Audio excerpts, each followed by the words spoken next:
boys and girls, we are back. It is May 11th, 2024, and it is your girl, Cresta Star. I am joined not by Riccacino, not by Iridian, but by the ever-lovely Rob Wilkins. We're covering Collision tonight. We're not doing Rampage. We both have regular jobs. Rob, how are you? I'm doing good. Thank you for having me. I got in the last minute. I was told it's like relief. I was like, hey, can you do this? I'm like, absolutely. So let's do it. I'm glad to be here. I'm so excited. I'm glad you're here, buddy. And I'm glad that you guys, my colliders, you're all here. Don't forget to give us a thumbs up if you're happy to be here. Sending your super chats, your humper chats is the best way to get engaged in the conversation online with us. While we go over Collision, you go over to humperchats.com. Type in your dollar amount, your comment, gets any of that questions or comments read on air. And it helps us keep a little bit more of the dollar amount, and it keeps Sean happy, keeps us happy. Humperchats.com. But if you're like Cresta, I want to support Fightful, then in totality, Fightful Select, the best $5 in the business. We've got cool things on Becky Lynch contract update, Q&A with Sean Ross Sapp. We just had some Cody Rhodes update. You can get all of those $5 in the business, Fightful Select. Rob, what did you think of this show this evening? You know what I enjoyed is I don't usually get to watch Collision live, so to be able to have a reason to do it tonight was good. I got to see some of my favorite wrestlers when it was Will Ospreay, getting to see Will Ospreay versus Lee Moriarty. I was like, this is the first time these two have ever linked up in a match. That was worth it right there, like in my opinion. If I knew if they would give them enough time, they could have a banger. But I knew with you having Shane Taylor right there, and you also having Roderick Strong and his cronies, as I like to call them, being right there, I knew we weren't going to get the type of match that I wanted, but I will take it because it's better than nothing, right? So, and then you get Kyle O'Reilly returning home to wrestle against Adam Copeland. It was just a good show. I thought good matches, and that Tommy Billington, I saw a lot of his uncle. I saw a lot of his uncle. So, so that was really cool. I thought the overall card was good. My only complaint is that this felt like a lot of it was a squish squash kind of a let's get on to the next one. You know what I mean? The matches were great. They were quick, but it was very much turn and burn. And let's not keep the guys waiting any longer. Our first match is Top Flight versus Blackpool Combat Club. Representing Top Flight tonight, we had Darius Martin and Dante Martin with Action Andretti, who was not competing.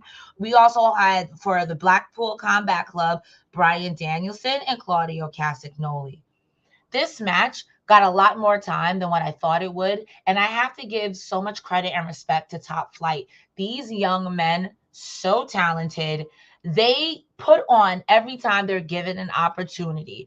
This match I thought was going to go kind of like a squish squash, and it didn't. We get started off with a nice assisted suplex from, let me not say get started off. This is about mid-match. I think right before they do their first commercial break, you get an assisted suplex on Claudio from Top Flight into the corner.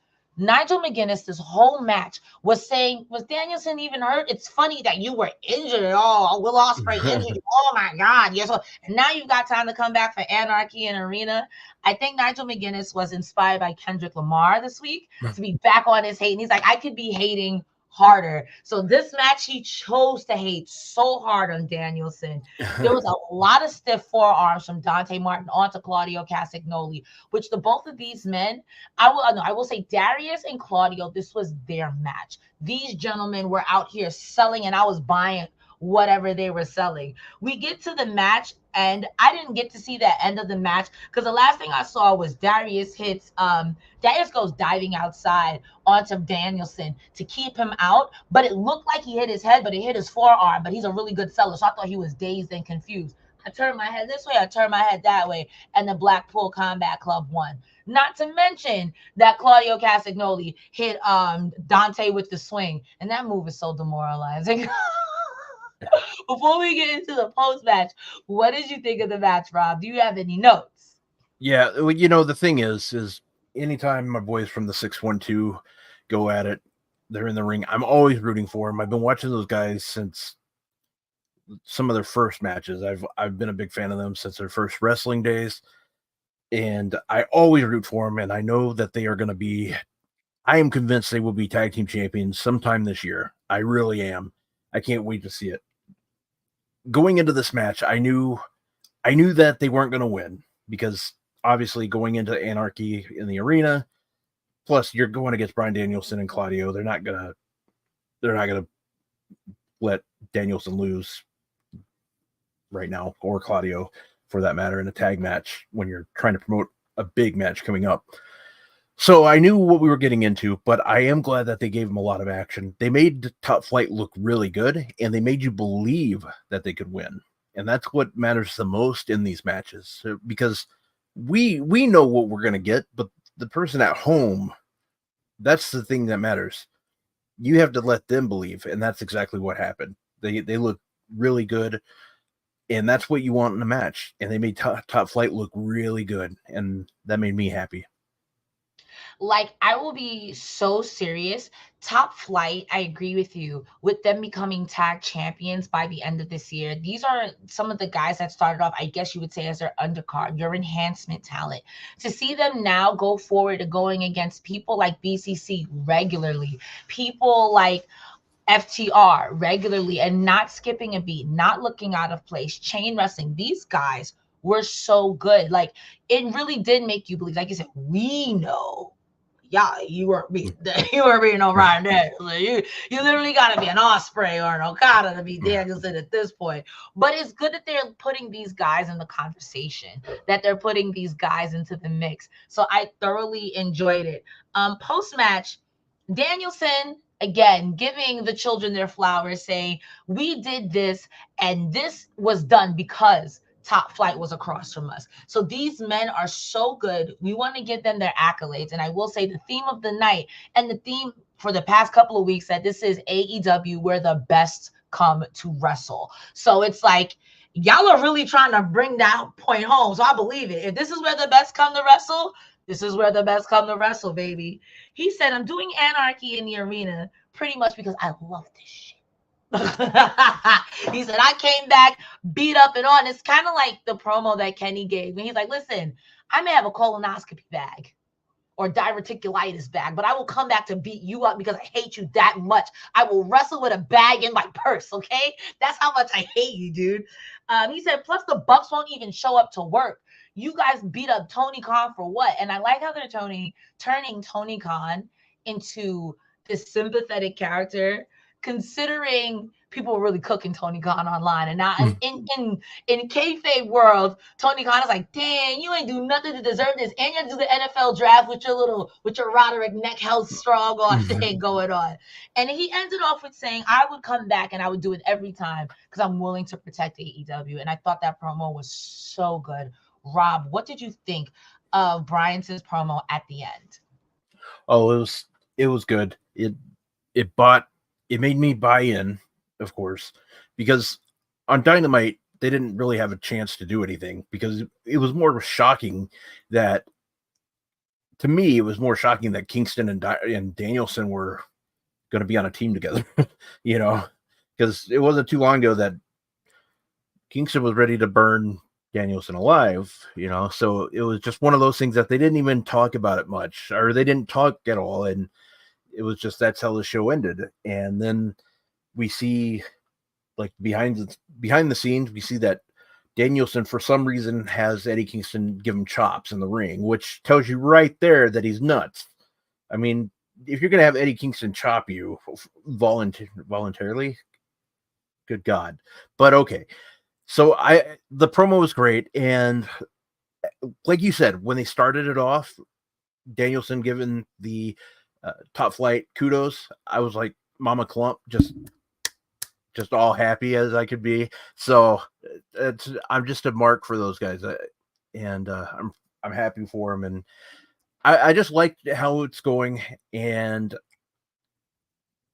I'm very intrigued because when they said Anarchy in the arena, I kind of was just like, okay, and then I thought about it more and more, and they were right. Last year's they did beat the hell out of each other, and we are going to get it again. So let's go.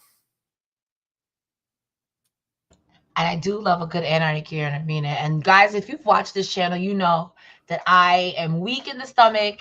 I do not like blood, but I would watch an anarchy in arena because this is a very interesting anarchy in arena. And sometimes, just with the storyline going forward with the Elite versus Team AEW, it really does make me a little sad that we couldn't get this with CM Punk, because that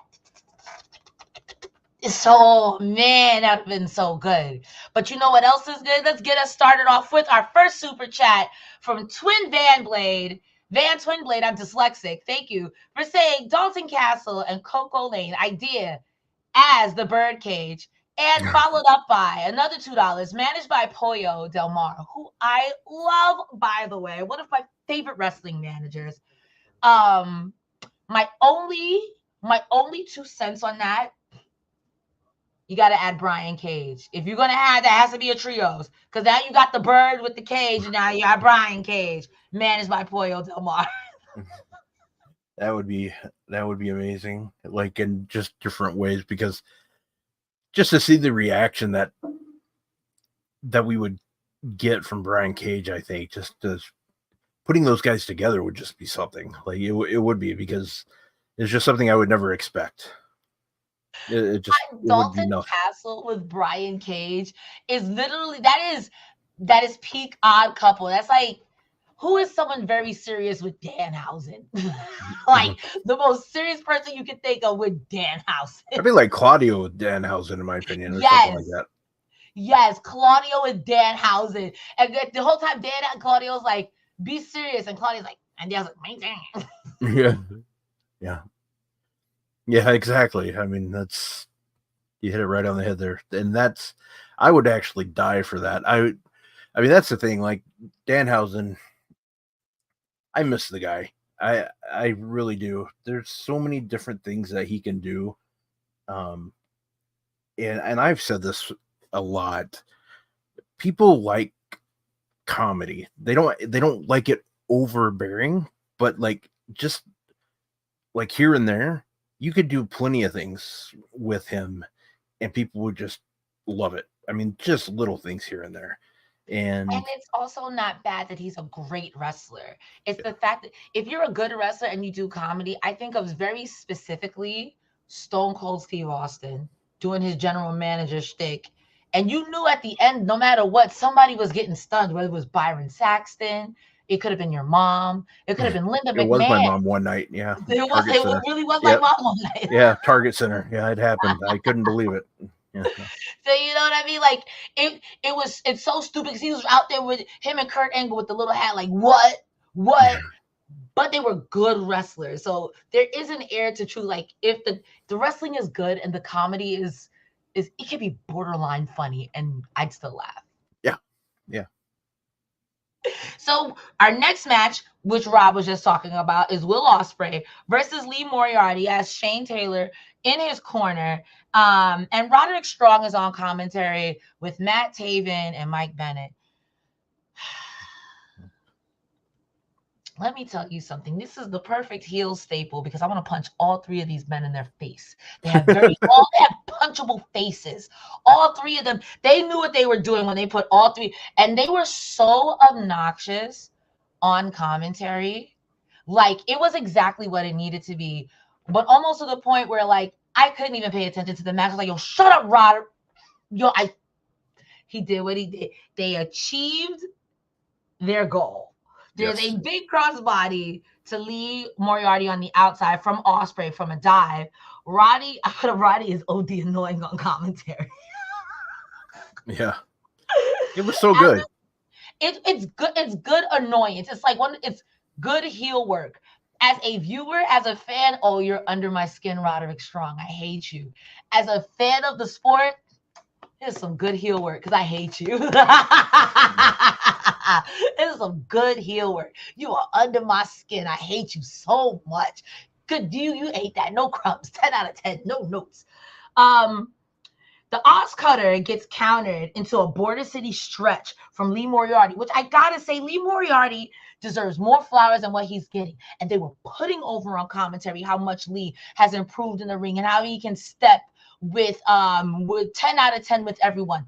I loved it. Sad that he was gonna lose. Unfortunately, a forlorn conclusion. I mean, bro, you're not beating Will Ospreay, Billy Goat. He hits him with the Tiger Driver 91, which they were putting over on commentary. No one does a Tiger Driver 91 anymore. And Will Ospreay looked directly at Roderick Strong and said, "I do a Tiger Driver 91." Picks up the win. I mean, post match, we all knew this was coming. Undisputed Kingdom era, whatever their name is now. Shane Taylor Promotions jump Will Ospreay, and Will Ospreay's got no friends, bro. What'd you think of the match? I enjoyed the match, but that's like it's like a given though, because it's Will Ospreay and Lee going at it. You know, that was the thing. You get two really great talent. My thing is if they don't let the shenanigans on the outside cause anything, it was going to be good. And what I think they did was perfect. They let some of it happen, but they didn't let it be overbearing. So that was good. And then they let everything happen at the end. That was the perfect way for it to happen. You let Ospreay get the win clean, and then you basically have him not pay attention long enough. And that jackass Shane Taylor, who I would not want to mess with on a good day, bad day, any day of the week, takes him out. And yeah, that's even I'm like, you know, you don't turn your back on that man. You just don't do it. And we get to see that next week, though, on Collision, I believe they said. So next week we get Will Ospreay and Shane Taylor. So hopefully Mr. Ospreay will make it to Vegas, because it's not looking great right now. I mean, that's going to be a good match. Let's put it like this. When they said Will Ospreay versus Shane Taylor's, my flabbers were gasted. My slobbers were knockered, okay? I'm ready. I'm set. Like the sign behind Tony Schiavone said, Tony puts butts in seats. I'm set. Because that match is going to be that. Will Ospreay is lean meat. That match is going to be meat. MEAT. We got another super chat from Twin Van Blade. Thank you so much for the love. 10 Buckaroonie said, Cresta, have you seen the movie The Birdcage? I'm not even going to dignify that with a response. Go watch it. Nathan Lane and Robin Williams play a gay couple, and Robin hijacked Oprah's show because she outed Nathan as gay during the press tour. Listen, respectfully, I sometimes do drag, and that is required learning just as much as Tu Wong Fu is. Thank you for everything, Julie Newmar. I have seen The Birdcage. I think it's a perfect concept. I only say add Bryan Cage because Bryan Cage is really be that buff. Like, if you've ever seen Tu Wong Fu, he'd really be Patrick Swayze in a tiny dress. Like, okay, I'm here for the boys and the peacocking, I guess, and we're winning. Everyone needs to play. Someone needs to play the straight man. How Renee always plays the straight man with unhinged interviews, and she's always there like, what the hell is happening? They need someone to play the straight man, and that's Bryan Cage there. Man, I would, that would be unbelievable, just because it would be like the what the hell is going on over here? Like, what the hell did I sign up for type experience, I guess you would say, because he'd be just like, what in the hell, where did my life go wrong? What did I do? It's kind of like, do you watch RJ City like every Sunday, like, or I have dabbled in a few of Hey EW. Okay. And those are my kind of unhinged interviews, because you just got to give it right back to him. RJ said, if you want to interview me, baby, it'll be the most unhinged interview you've ever had. Well, I don't know, because I was going to bring up the David Arquette one, and that's similar. Like, I think Bryan Cage would look at it. He'd be like, what in the hell is going on here? Because I don't know what the hell happened on that day with David Arquette and RJ City, but holy hell. If you're watching this and you've never seen this or have no idea what I'm talking about, please do me a favor. After this show, go on and type in RJ City, David Arquette, Hey AEW. You're going to like either be so happy that I told you to do this or so pissed off that I told you to do this. So there's no in between. It's amazing. So it is a We're in an improv class, but only one of us knows that.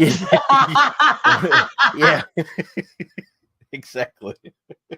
Well, yeah, and nobody gave, and I'll say this, nobody told RJ City, so there's your hint. And if nobody told RJ City, he's the one running the improv class. Yeah, man, chaos. After this match, we do get Gates of Agony with Brian Cage versus Evan Rivers and the Varos twins. I literally wrote squish. That's literally wrote squish. And then we got, oh, look, a win for the Gates of Agony and Brian Cage. It's really about the post-match. Tony Schiavone gets into the ring and says, hey, guys, why did you turn your back on Swerve? He was your guy. What happened? And to be fair, the answer Brian Cage gave was very real. Bro, you got yourself to the top. You and Nana ditched us. And then you guys, you use us when you need backup. We are not disposable. We want to be on there too. So of course we jumped him. Of course we did. Heck, Christian Cage, we needed real guidance from the EVPs. And I mean, from the Gates of Agony and Brian Cage's standpoint, you guys are hired goons. So why not be a hired goon to the Kingpin, or right below the Kingpin, to then some guy who's going to just use me to take the shot for him. You know what I mean? What did you think of this promo? Because I agreed with everything he said before we move on to the second part of this promo. Yeah, I thought it was really good how he explained it. I think that's what mattered the most, because you had to make him look good, because you needed it to make sense. And I knew going into it, that's how they had to do it. And when he said he wasn't coming alone next week, I was worried about that, because I was like, if it's just going to be those guys, that's not going to really help him at all. You know what I mean? So it was one of those things where I'm like, they have to turn heel on him, because it doesn't really work anyways, because you can't have three faces or three heels with a face, because Swerve's a face and it's just not working. So they had to do something. This was the way to go. So I think it worked, and they made it make sense on why they did it. So, and then you made a good point too. Like, they were hired hands. So, I mean, that was the one thing too that I was kind of like, hey, I mean, if you go where the money is, that's at least make it sound that way. And they kind of did, I think. I mean, would you agree with that? Yeah, no, it makes sense. I completely agree with what Brian Cage said. You only use us when you needed us. And once you guys got to the top, we weren't invited to no celebrations. It was only you and Nana, which leads us to Swerve coming out and clearing house. He hangs Khan with a chain. Toa Leo runs through Swerve. Now, he takes out Brian Cage first, and Brian Cage is Dano snapped away. He's gone. Swerve looks directly at Brian Cage, and Brian Cage, I'm not going down there. You got me clipped. Swerve has a chair, toe his face and his head, boot underneath his head between the steel chairs, and he takes the steel steps and takes the steel chair and bang, gives him the ye old concerto on the ye old steps. Now, ye old steps, so yep. If I am Khan, I'm looking at Brian Cage, not helping my brother get his butt beat. It's 2v1. You're fake. Mm-hmm. I'm not coming out with you next week, Brian Cage. And that's the problem about honor among thieves. There's no honor. There's no honor. Right. Honor no more. Yeah. If they really want to impress me, they'll bring these guys back. And I'm kidding here. At least one of them should come back. And I'll let you predict which one I'm talking about that should come back. Honestly, I want none of them to come back. I want none of them. Honestly, the funniest thing from Rick Ross was false allegations, but he talked over everyone that entire segment. Yeah, that's a good point too. Shut up, Rick Ross. Like, I'm down for I love it when wrestlers and rappers integrate. It's great. But also, to quote the great one, know your role and shut your mouth. No one to talk. Yeah, it's a dance, not just it's a dance. It's a dance. And before anybody gets confused, I was talking about Rick Ross myself. I don't want the other two there either. So listen, I know everyone was talking about Rick Ross. And it's like, listen, I don't mind Rick Ross being there. But again, outside of false accusations, he talked over everybody in every segment. And it was hard to get a word in edgewise. And like, I just think he needs to have, someone needs to sit him down, like, hey, pal, wait till it's your turn to talk. No shade. I think he's a great addition. Look, even Snoop Dogg did it. So you know what? It happens. Just sit on the learning for your Chris Jericho. As Sean said, Snoop Dogg saved WrestleMania last year. So say what you want, but that is an actual fact. When his quads, when Shane's quads exploded, Snoop called an audible. And if Snoop didn't call the audible, we all would have been standing there like, some said he would have still been standing there to this day. Him and that referee, man, that MVPs of that show. Because Jessica Carr, I believe, was the referee, and she's like telling him to do something. You got to do something. You better do your song. You better rap. Yeah. We go to commercial. Murder was the case. Yeah. Murder on the dance floor. His quads are on the dance floor. Let me stop cooking Shane McMahon. He's been through enough. Yeah. They go to commercial. We come back and Swerve is backstage with a promo. He pretty much says, next week, it's me and you, Brian Cage. And he also tells, which I think is such a great mom line, Gates of Agony, Mogul Embassies, I brought you into this world and I just took you out. And Brian Cage, I'm going to take you out next week. I was like, I've heard that threat from my mother so many times. Yep. I've been there. So I don't have any other notes on that. Do you have any other notes? It was no. I mean, the biggest thing was I liked how he was pissed because I think that was the way to go. Like he's not done. Like he knows he has business to deal with, but he still wants to take care of Brian Cage, even though he has to take care of Christian Cage, and who knows. Johnny Cage is probably after that, and then what other cages? Nicolas Cage, I'm sure, Christian and then Cage versus Brian Cage versus Adam Page versus Hangman Page versus in a steel cage. Somebody has the gift. Somebody made the gift of me. I will post it. I will send it. Ethan Page versus Adam Page versus Christian Cage versus Hangman Page in a steel cage on Rampage. God damn it! Say that 5 times fast. Yeah, and and have Jim Ross just in the show saying, "Good night, everyone. Thank you for watching Raw." Yeah, thank you for watching Raw at the Anarchy in the Arena. Hell in a Cell. Yeah, honestly, not too much on Jim Ross. We love Jim Ross. I love Jim Ross. That's why, that's the thing. It would you're confusing everybody. You confuse me too. So you confuse me all the time, Granddad.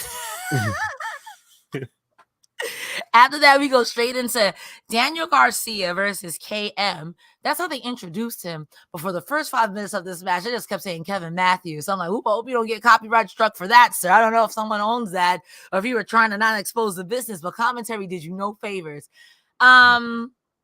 This was a squash. Daddy Magic was on commentary. And honestly, I'm happy for Daniel Garcia that he's at the point where he gets squash matches now, where he don't really got to try.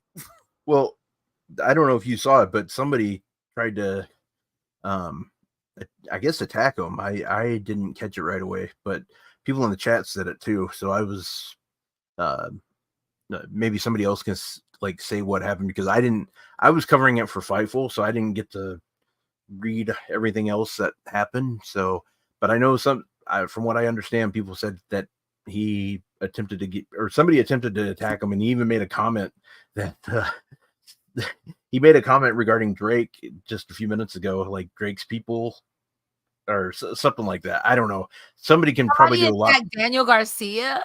I guess so. Somebody in chat can help us out with that, please. Because I haven't had the chance to look into it. Wrestling fans, what not to do. 101. Yeah, because I mean, let's be honest, and I'll say this. I said it on my show the other day. People were bitching and moaning about Edmonton. It wasn't Edmonton. It was an individual who, a horrible person. did that, not Edmonton.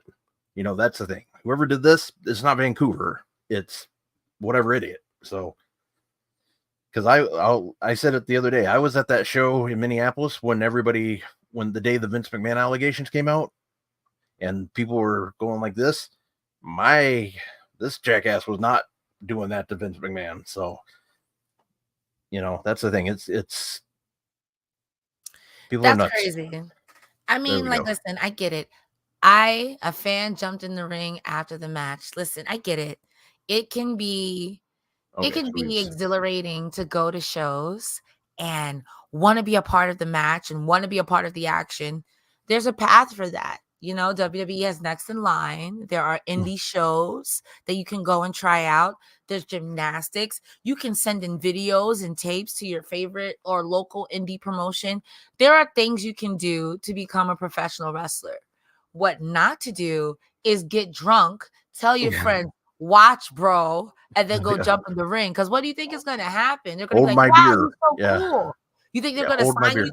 Yeah. You think Tony Khan's going to come down with his neck brace like, wow, you're so brave and you're so cool. Let me sign you to a 5-year contract. Never in the history of ever has that ever happened. So please, like, do yourself a favor, save yourself the embarrassment and save yourself the lifetime ban. There are other ways to become a professional wrestler, like going to the gym, going to your local indie promotion, taking a class. There are so many. The House of Glory has classes. Jumping in the ring over the guardrail during a show, during a taping is not the way to do it. That was my TED Talk. Thank you for coming. Thank you for attending my TED Talk. Yeah.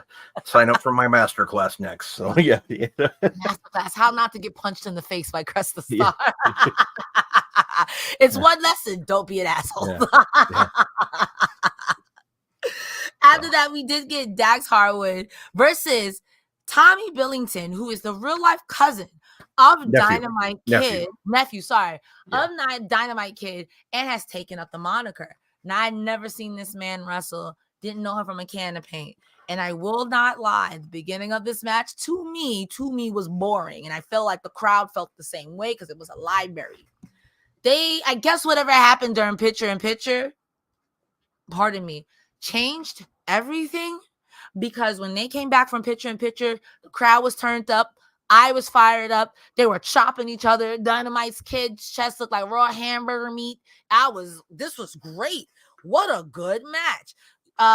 Towards the end, we do get a big elbow on Dax, but only for 2. They did two suplexes from Dax, which was switched into 2 suplexes from Tommy Billington, which was then reversed into a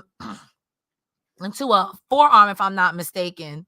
And then we got a slingshot powerbomb for the win.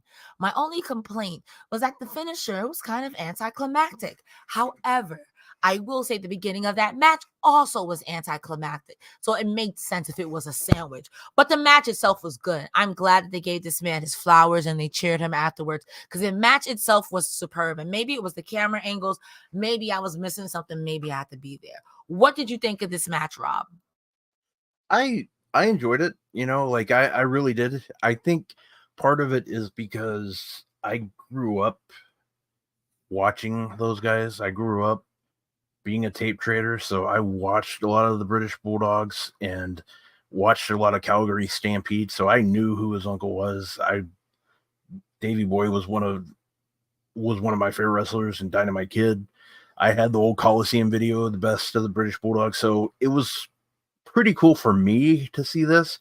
And I thought Dax was the perfect person, because I know deep down, like, this was something that Dax, I guaranteed, asked for. Like, I guaranteed he's like, hey, can I wrestle this kid? Like, this is like something for him, because we know he's a huge into the tag team wrestling aspect, the Hart Foundation, stuff like that. And it was cool for me, like, more than anything. It was just one of those things where I was excited to see what he could do. I've watched him in MLW have a couple of matches. He teamed with his cousin. I think they're still I would assume they're related, David Hart Smith. So they teamed at an MLW show once or twice.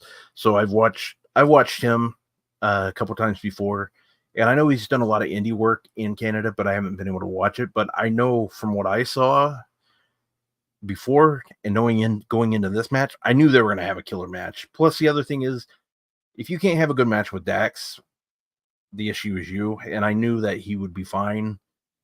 And this was a good match. It was fun. And I see potential in this guy. I really do. And I hope... I'm trying to think of the right word, but I hope we see him again soon. You know, they do have another tour they're going to be doing in July, I think, AEW in Canada. So I hope we see him some more if he doesn't have if it's possible. So we'll see.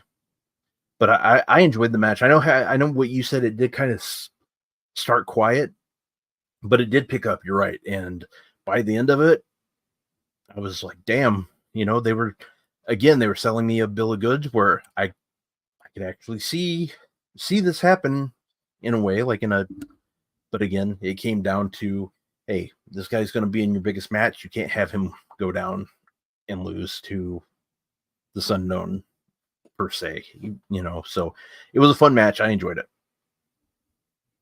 I will say that it is a safe bet that we will see this young man, Dynamite Kid Tommy Billington, again. And if you want to make a smart, educated bet, take a word from our sponsors. Bet Online.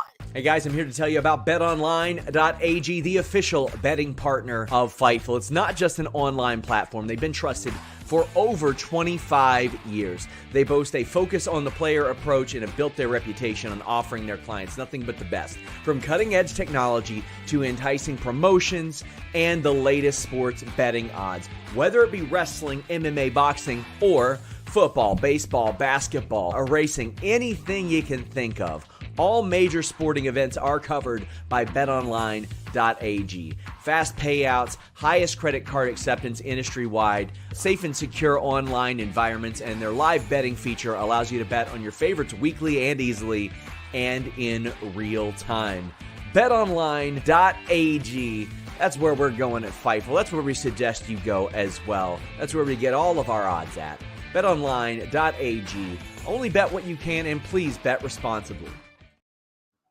Ladies and gentlemen, you just called me on my phone, but we're back. Bet online. Bet responsibly. Don't be on your phone at work. Oh, I'm guilty all the time, so you're fine. It's all good. Don't be on your phone at work. Speaking of people not on their phones at work, we do get a video recap of the Elite cutting a promo. We have Okada saying, "Pack next week, me and you in the ring," and then he walks off. Jack Perry says, "You know, I'm tired of this. Screw you guys." Some other rumbly homeless man looking stuff, and then he leaves because he does look a little scruffy, and I'm here for the homeless look. I'm here for it. Then Christopher Daniels, minding his own damn business, walks by, and Matthew and Nicholas say, "Hey, it's this guy. How dare you try to keep the peace, guy? How dare you?" Yeah. And Christopher Daniels says, "You know what? I've had it. You will not talk to me this way. You are the worst." So it ends that way. And Matthew and Nicholas like, "Hey, get a load of this guy." We go to commercial. We come back. Christopher Daniels like, "So let me get this straight. So I tell you, you can't talk to me this way, and now I got to fight you in the ring. That's fine. I'm getting Matt Sydal," which is crazy because he just talked about SCU in the segment beforehand. So I know Frankie Kazarian ain't there no more because he's in TNA. Scorpio Sky was busy. Well, Scorpio Sky just had a damn vignette on Rampage too. Okay, so my statement still stands. Yeah. Scorpio Sky was busy? Yeah, well, you have to get, like, no shade. You just said SCU. I like Matt Sydal. I think he's great, but like, yeah, that's the thing. I'm like, come on, this is your opportunity. Maybe this is the opportunity to bring like those two back together. Maybe that's how they're gonna do it. Like, Young Bucks are kicking their ass, and then all of a sudden you get Scorpio back out there saying, "Nope, I messed up once. I'm not turning my back on Christopher again. Here, let's get the band back together." Because we know there's a lot of drama in the LBC, and we can't have that anymore. So that's exactly what's going on in the LBC. I'm sick of you, Rob. Yeah, I'm sorry. Yeah. So there you go. I'm sorry. The moment I unmuted, someone in their little $2 car with a $2 horn decided to let everyone know that I'm outside. And you see my beautiful horn? You see my beautiful house? How dare you have a $2 horn outside of my beautiful home? We then get the FTR response to the Elite, where Okada, I thought he said Pac, but it turned out he said Dax. So we're getting Okada versus Dax Harwood, which honestly, for free on TV. I mean, we got Will Ospreay for free versus Lee Moriarty. So that was that for free. We eat good. Wrestling fan. We are. Well, hell, we got, I mean, I know this is an AEW show, but we are eating good. We got Randy Orton and AJ Styles last night, so it's just, damn, let's go. Plus, Okada got a little hint of what his chest is going to look like on Wednesday night. So there you go. That's a free preview for him. So come on now. Like, there's going to be Elite shenanigans. I already know that. But the fact that we are getting Dax Harwood versus Kazuchika Okada again on television on Wednesday, these wrestling companies is hooping right now. AJ Styles and Daniel and Randy Orton on the same team. So we trying to outbook each other. That's fine. Y'all could be mad at each other all you want. There's a gif of the New Day in the front row doing this. And that's me right now. Keep it up. Keep it up. I like that. And then I see that we're getting Danielson and Moxley versus Jeff Cobb and Kyle Fletcher too. Keep it up. Yeah. Keep it up. If you guys hate each other so much that you're booking like this, me and Rob in the front row, keep it up. Yeah, keep you're doing that. I'm Mama clumping over here, just Hercules. I am not mad. If y'all got beef, have beef forever. Because this is some fine professional wrestling. And pay your workers. Just make sure you pay your workers. Yeah. Now we get Thunder Rosa versus Robin Renegade. I want to open this one up. If I can get to I got to go up on my apologies. I got to get to Mr. Burt Wayne saying Robin kicked ass.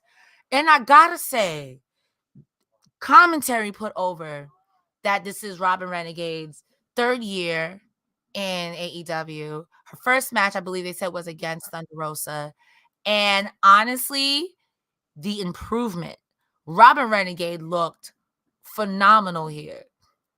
That being said, it's Thunder Rosa. Thunder Rosa is a tall order. There are a few women in professional wrestling, period, that is a tall order. And she's one of them. She's one of them. She may be small in height, but that is not a woman you could just walk over. Her gear, fantastic. That headpiece, we are not worthy, Thunder Rosa. Why? It's crazy how the very first sin was a woman who ate and you devoured it. You left us. That headpiece was amazing.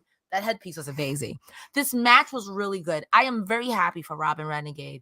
I think she looked amazing, but I have no notes because I also wrote squish squash. That shotgun drop kick to Thunder Rosa. To Robin Renegade. There's no way you could not pay me to take that. Like, I saw the video of Denise taking shots on Thunder Rosa. I would have gave Thunder Rosa $100. Say, yo, pull your punches. Like, that was like hurt. The Miss Moonsault is really where Robin Renegade had her mishap, and Thunder Rosa wins with a Cobra Clutch submission. Okay, Thunder Rosa. Afterwards, she does her usual. I'm looking at the camera. It's like, I make everyone better. Look at how good she got because of me. I'm coming for you. I don't care who you are. And then she said a lot of bad words in Spanish that I won't repeat. What did you think about this, Rob? Well, anytime Thunder Rosa is on my TV, I'm excited. And Robin Renegade has improved a lot in the time that we've been able to see her wrestle in these few years, and that's good. That's really good, and I hope we get to continue to see what she does, because she has a look where it's very intriguing to see what she does, and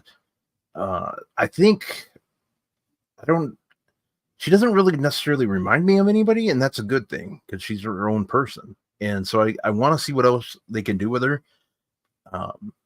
I know she doesn't have a full-time deal, so I'm let her continue to do like indies and stuff like that and see where it goes, because I think she's definitely I definitely can see her getting more work like within AEW indies, and that could lead to other things. So, but it was a fine match and it went exactly as I expected, and the Cobra Clutch was a good way to get the victory, and it made me think about other Cobra Clutches that we've seen in wrestling history. So yeah, this was a good Cobra Clutch. And again, this is not something, in my opinion, that I've seen from Thunder Rosa regularly. So this was like, okay, I see that you're saying, listen, Deanna, you want to go hold for hold. I got holds too, honey. And I'm a stiff striker just like you. I got to tell you, that match is going to be so good. So good. So good. So good. So good. So good. Yep. We have a promo with Taya and Johnny. Johnny says he wants to fight the Bastard Pack, and then they start making out in front of poor Lexi Nair. And I know it's probably meant to be like whatever, but Taya says, you just gonna stay there and watch? And then she hits it with the, if you want, girl. And it's I'm like, you guys. It's a program. Yeah, I guess what happens in Vancouver stays in Vancouver, but not necessarily, huh? But yeah, it was something. It was I thought I always get a kick out of those two. Like I do. Johnny TV, Johnny Nitro, Johnny everything. Johnny Mundo. I just always gotten a kick out of him, like when he does his comedy stuff. And I think those two are great together. And I actually I do wish we get to see him more, I really do. Because I think what they do is great. But if you're going to challenge one person, why would you challenge him? There's a lot of other people I'd want to challenge before I challenge the Bastard. So, but sometimes I get it. Your britches get a little too big, and yeah, sometimes people put a battery in your back. And I'm not saying Johnny Mundo is a bad wrestler. Starship Pain is a great finishing move, but we call him the Bastard Pack for a reason. He's a bastard. He's got no love, man. He hates everybody. He hates everybody. But you know who doesn't hate us? Ricardo, little stinger since 88, at work, just popping in. Love you too. Love you too, dogs. Thanks, dogs. It's very kind of you. Guys, send us in your super chats and your humper chats. Lewis will make sure we read all of them live on air. Join in the conversation. Tell us what you thought about wrestling this evening, and we'll tell you what we think about your comment, whether you want us to tell you or not. We then get a Hook promo. I'm hoping you got notes, because I couldn't tell you what happened in that promo besides he was sitting on the corner in New York City. Oh, and learning tree. Yeah, he was basically just saying, I'll give you the gist of it. He's basically saying, Jericho, you jackass, you don't know what you got yourself into now, and I'm going to get back my FTW title. If that's what I took out of it. And I also took out of it that, man, it's really quiet where he's at in New York. I assume that's where he was at. So, but that was pretty much it. He's just really calm, and you don't see that like much out of New Yorkers, and that's what's scary about Hook. So, but I'm gonna be real with you, and this is just me, and maybe I could be wrong, and I'm open to positive critiques. But I think Hook needs a mouthpiece. I think Hook, the way he wrestles in the ring versus how he talks, even with the quiet storm thing, I'm not buying it. Does that make any sense? Like, I think he needs, even if Taz spoke for him, I think he still needs a few more minutes to work on his, I don't know, like, in the ring, you're a menace. I don't want it with you at all. The Shinakuma, the tattoo you got on your chest is very apropos. But when you talk, I'm like, I don't believe you. I don't believe you. I don't believe you. I don't believe you. Yeah. The thing is he's somebody that I didn't really think needed to talk. I liked how they just didn't let him do it. I think it was better when he didn't, because it added more mystery to him. And I think mystery is good when it comes to wrestling.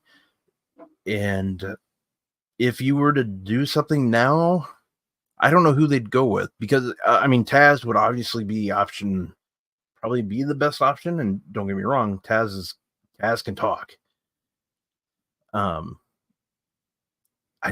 see somebody in chat, maybe. Oh, Nornar.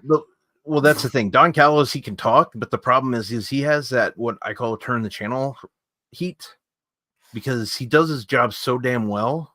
Yeah. That you don't want to listen to him. And he's got a lot going on right now. Yeah. And I don't know what the hell they're doing with Orange Cassidy. That's just off topic right there. But I mean, they're making that interesting too.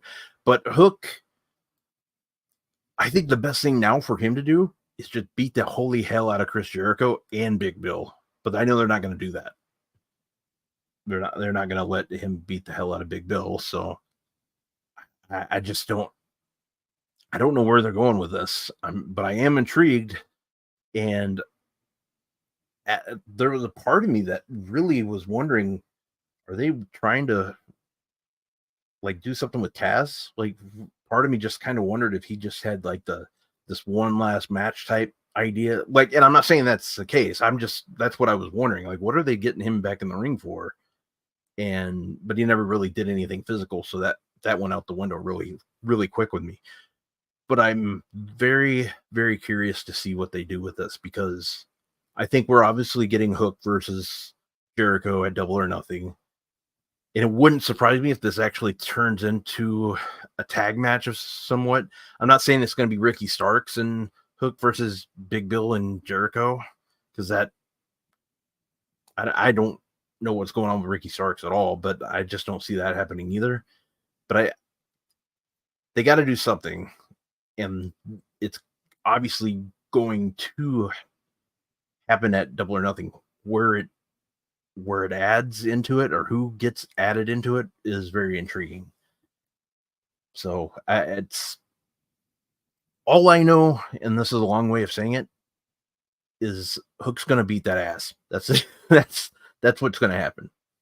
That's what's got to happen at this point. And for reasons not in kayfabe, I think right now Jericho has a lot of go away heat. And if you make Jericho beat Hook, it's gonna piss off the fans. It's gonna piss off. You're gonna piss off the fans.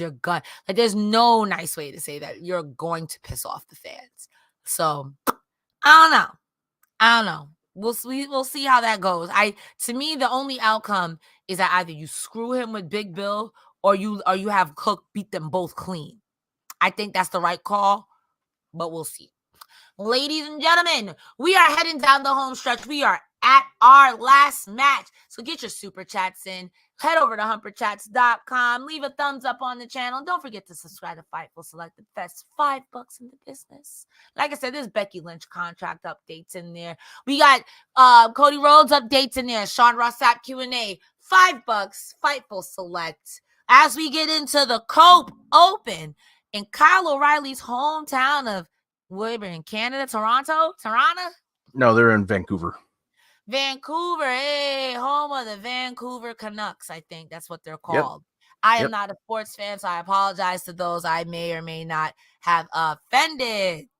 That's okay. This match. It's the Canucks. It's okay. I don't even know what a Canuck is. I'm not gonna hold you. You're fine. Okay, work. I say you're fine. Work.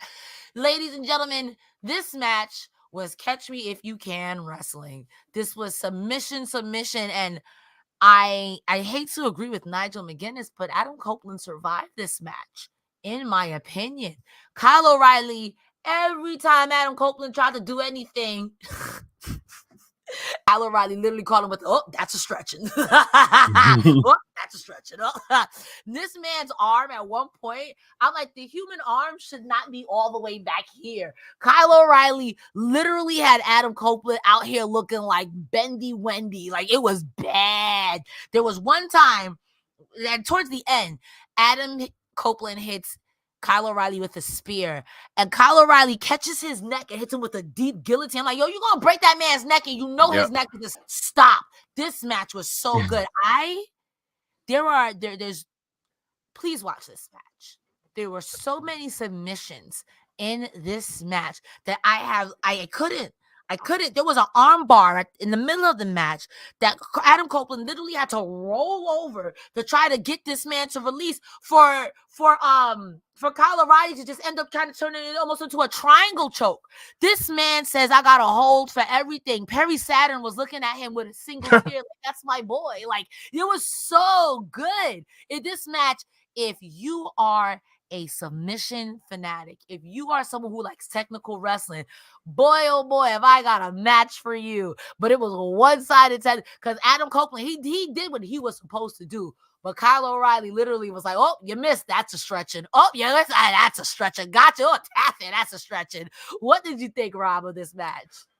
Oh, I love this match. It was really good. And it's exactly like you said. If you're a fan of submission style wrestling, technical wrestling, this was a knockout like match for you. This was killer. I enjoyed everything about it.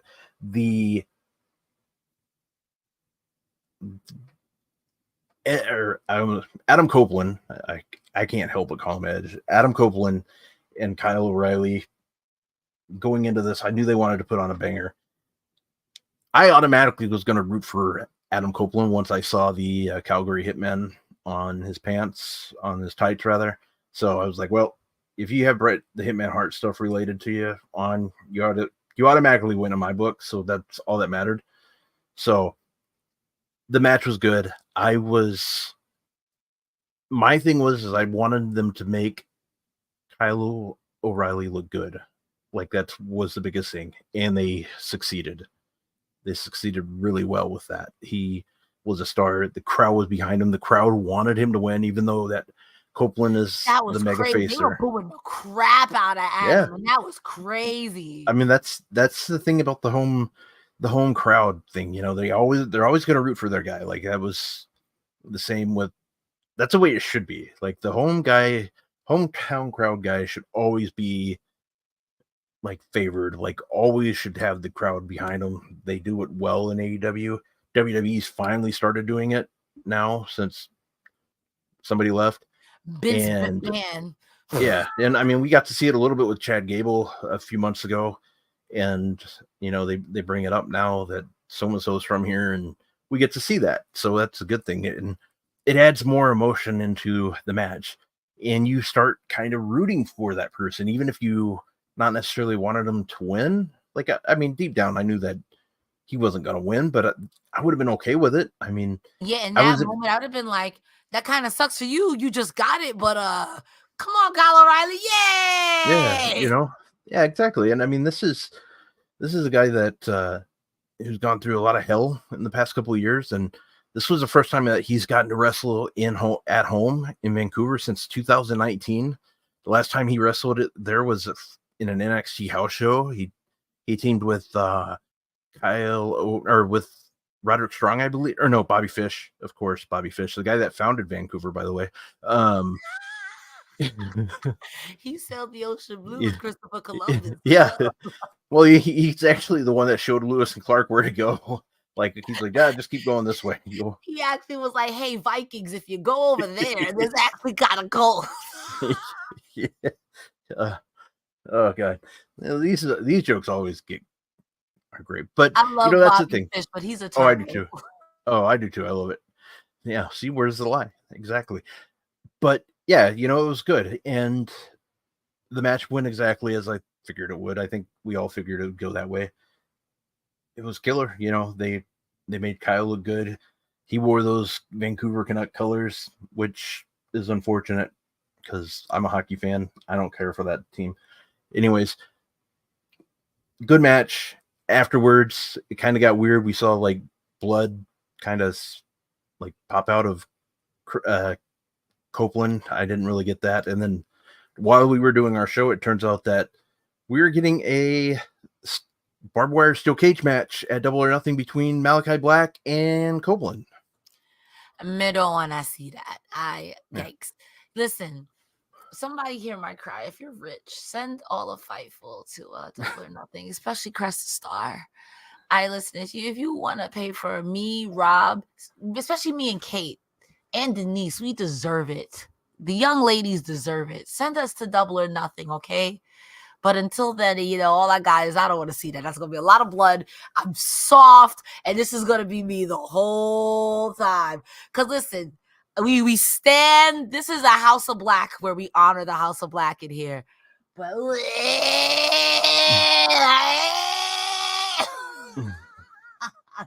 I'm already not looking forward to it. Yuck. Yeah. There was a headline on Fightful today that Adam Copeland said, if you see me involved in something stupid, it's probably was my idea. So there you go. So I've seen enough Malachi Black, and at this point with that quote, and enough Adam Copeland to see that this is stupid. Yes, this is stupid. Do you want to do it? Yup. Yeah. Yeah.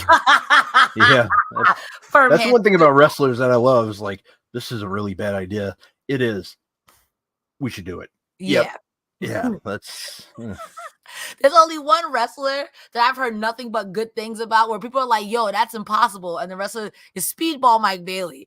Everyone I've spoken to about Speedball is just like, you could be like, yo, if I do this and this, and then Speedball be like, that's great. But what if you added a 450 splash into a stomp? Nobody could do that, Speedball. It's easy. Then he does it. They looking at him like, that's a good one. Write that down. Write that down. Write that down. God damn it, Speedball. Why? Yeah. And then he puts on some bangers though. So you go listen. And he does it safely too. So you think like, wow, this man really died. And Speedball's like, and you're gonna float down like Jesus. I love wrestling, man. Professional wrestling is a gift. I do too. And that's our gift to you guys. That's the show. That was Collision from May 11th, 2024. Overall thoughts, it was a good setup. The wrestling was fine, but everything was, to me, it was just a setup show. What did you think about it, Rob? Oh, it was a setup show. I thought it was a good setup show. It was nobody from the Elite were there. We know that Jack Perry was at New Japan Resurgence, so that was going on. So you got that. Plus the Young Bucks are doing the Young Buck type things, whatever the hell that means. But it's okay. We got 2 weeks until Double or Nothing, so that's going to be fun. It's just here we go. It was a good setup show. We'll see what goes on next week. They're in Everett, Washington. Washington crowds always bring it. This was a good Vancouver crowd too. I think they did really well numbers wise too, which is good. So yeah, overall it was a good show, and that's what matters. And we said it earlier, wrestling's just kicking on all cylinders right now, and we just want that to continue. Wrestling, I agree. Tonight was a good setup show. Thoroughly enjoyed it. And I'm glad that you guys, all of you who came here for us, me and Rob. And speaking of Rob, where can the people find you online, Rob, if they want to be your social media friend, parasocial relationship and all that? If you want to follow me on Twitter, or as we call it on my show, Coexisting, you can follow me on Twix at Rob Wilkins. Otherwise, I'm on Instagram at Fight4Rob. I'm also on Threads at Fight4Rob. Every Friday at 3 o'clock Eastern, you can catch me on Fightful Overbooked for Coexisting with Rob and Maggie. We have a good old time. We just talk nonsense. We tried not to get in trouble. I mean, I professed my love last week to Miss Parker from Friday. So you got that. I'm still in love with that woman. So there's that. I give definitions to my Bulgarian co-host from Urban Dictionary. You get to see her reaction. So that's always fun. So, and we haven't been kicked off yet. So we're having a good time, and there you go. But yeah, catch us out. It's awesome. We have a good time. Hour and a half every week. So, ladies and gentlemen, my name is Cresta Star. You can find me every Thursday and Saturday. We did that one already. Oh, sorry, I accidentally clicked on it. That's my fault. It's my first day. You're messing up. Like, hey, I got it. I'm on my job. Lewis does not let us forget. Shout outs to our lovely mod, Lewis. He does not let us forget. Lewis is make sure we're on our job. My name is Cresta. You can find me every Thursday and Saturday here on Fightful. Thursdays, I talk about TNA wrestling with our lovely Joe Pearl. And on Saturdays, it's typically myself, Iridian, and Rick, or any cast of characters. Saturday is kind of like a hodgepodge because we just be doing stuff over here. Besides that, you can find me over on Twitter, X, Twix, at Cresta V Star, like Megan V Stallion, the girl that just did wah, wah, wah. Yes, the same girl, same girl. Ladies and gentlemen, that's going to be it. If you liked this video, give us a thumbs up. If you really liked us, go ahead and give us a subscribe over on Fightful Select. We've got a Patreon that gives you the best $5. The news and the business are going to aggregate us anyway, baby. So you might as well get it from the source. And that's going to be it for us this evening. Thank you guys so much for being here. I'm going to steal Joe Pearl's ending. Friends, folks, and those beyond the binary, we love you. Have a good night. Wrestle on and wrestle strong. I made that up. Neck health. Goodbye. Neck health.